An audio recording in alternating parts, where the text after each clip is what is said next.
अगर तुम्हें अपनी जिंदगी में बाकी सब लोगों से आगे निकलना है, जो वो करते हैं उससे कुछ अलग करना है, तो तुम्हें इस संसार की भौतिक चीजों से यानी मोह तथा इच्छाओं से खुद को ऊपर उठाना होगा। इस मोह माया से कैसे किसी आसान तरीके से निकला जाए, वही हम आज एक प्रसिद्ध बौद्ध भिक्षुक की कहानी से सीखेंगे। बहुत पहले की बात है। एक नगरी में एक साधु रहते थे। एक दिन वो साधु बीच बाजार में जोर जोर से हंस रहे थे। सभी लोगों को लग रहा था कि ये कोई पागल है, लेकिन उनमें से एक युवक उनके पास उनसे सवाल करता है, आप पागल तो नहीं लग रहे? तो फिर ऐसे बीच बाजार में क्यों हंस रहे हो? आते जाते लोग आपको मूर्ख समझ रहे हैं। वो साधु उससे कहता है, बेटा मैं जो देख रहा हूं उसी पर हंस रहा हूं। अगर तुम उसे देख लोगे तो तुम भी हंसने लगोगे। उस युवक को थोड़ा अजीब लगा। वो उनसे पूछने लगा, आप क्या देख पा रहे हैं जो मैं नहीं देख रहा? महात्मा उससे कहते हैं, अपनी अंदर की आंखों से देखो, तुम्हें सब दिख जाएगा। वो युवक उनसे कहता है, अंदर की आंखें? हमारे अंदर कोई आंखें नहीं होती। आप सच में पागल हो चुके हैं। महात्मा उससे कहते हैं, एक डरा हुआ और दुनिया की माया में लीन व्यक्ति इन आंखों से नहीं देख सकता। इस पर वो युवक कहता है, तो मुझे बताओ, मैं अपनी अंदर की आंखें खोल कर ही रहूंगा। उसकी इतनी बात सुनकर वो साधु और जोर जोर से हंसने लगे। कुछ देर बाद वो उससे कहते हैं, बेटा ये इतना आसान नहीं है, इसके लिए हिम्मत चाहिए।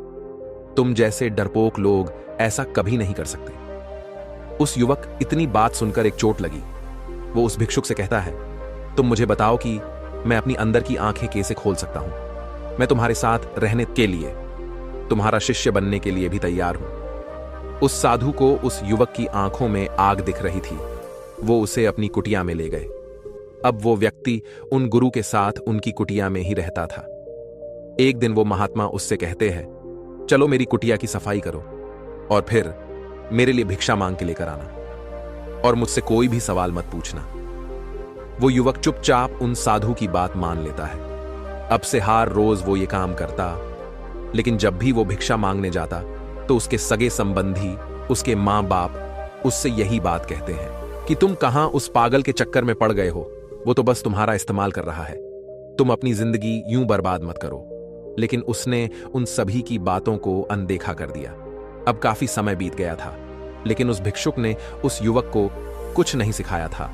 एक दिन उस युवक की सहन शक्ति का बांध टूट गया। वो गुस्से में उन साधु के पास जाता है और उनसे कहता है, आपने अब तक मुझे कुछ नहीं बताया कि अपनी अंदर की आंख कैसे खोलते हैं। आप जो जो बोलते गए मैं वो सब करता गया, लेकिन लगता है आपको खुद इसके बारे में कुछ नहीं पता है। वो बौद्ध भिक्षुक उस युवक को अच्छे से देखते हैं और कहते हैं, बेटा 3 महीने बीत चुके हैं और मुझे भी इसी दिन का इंतजार था कि कब तुम मुझसे ये सवाल करोगे। वो महात्मा उससे कहते हैं, तुम एक किताब लो और उसमें अपने सारे द्वेष, गुस्सा, दुख, सुख, इच्छा, सपने, सारी चीजें लिख दो और जब ये सब तुम लिख लो तब मुझसे मिलना। उसने उनकी ये बात मान ली। उसे ये सब लिखते हुए पूरा 1 सप्ताह बीत गया। लिखने के बाद वो सीधा उन महात्मा के पास जाके कहता है, गुरुदेव जैसा आपने कहा था, मैंने अपने सारे भाव इस पुस्तक में लिख दिए हैं। वो महात्मा उससे फिर पूछते हैं कि कुछ बचा तो नहीं? वो उस युवक से कहते हैं, अब मेरा एक और काम करो, जो चीजें तुमने इस पुस्तक में लिखी है उन्हें खुद से बाहर करके आओ।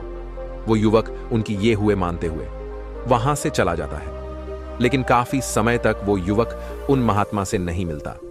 अब 3 सप्ताह बीत चुके थे। एक दिन वो महात्मा फिर बाजार में खड़े होकर जोर जोर से हंस रहे थे।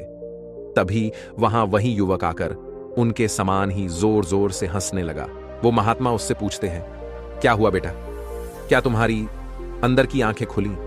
वो लड़का उनसे कहता है, हां गुरुदेव, और अब मुझे इस दुनिया पर हंसी आ रही है, क्योंकि यहां सब लोग व्यर्थ की चीजों के पीछे भागते जा रहे हैं। वो महात्मा उससे पूछते हैं, क्या तुमने जो जो अपनी पुस्तक में लिखा था उन्हें हटा दिया? वो युवक इस पर कहता है, हां गुरुदेव, जैसा आपने कहा था मैंने वैसा ही किया, और इन चीजों के जाते ही मुझे इतना एहसास हो गया कि हमारी जिंदगी में इनके अलावा कुछ था ही नहीं। इन सभी चीजों के लिए ही इंसान भागता रहता है, अपने सुख के लिए, अपने मोह की पूर्ति के लिए। वो इतना भागता रहता है, तरह तरह की बातें सुनते हैं।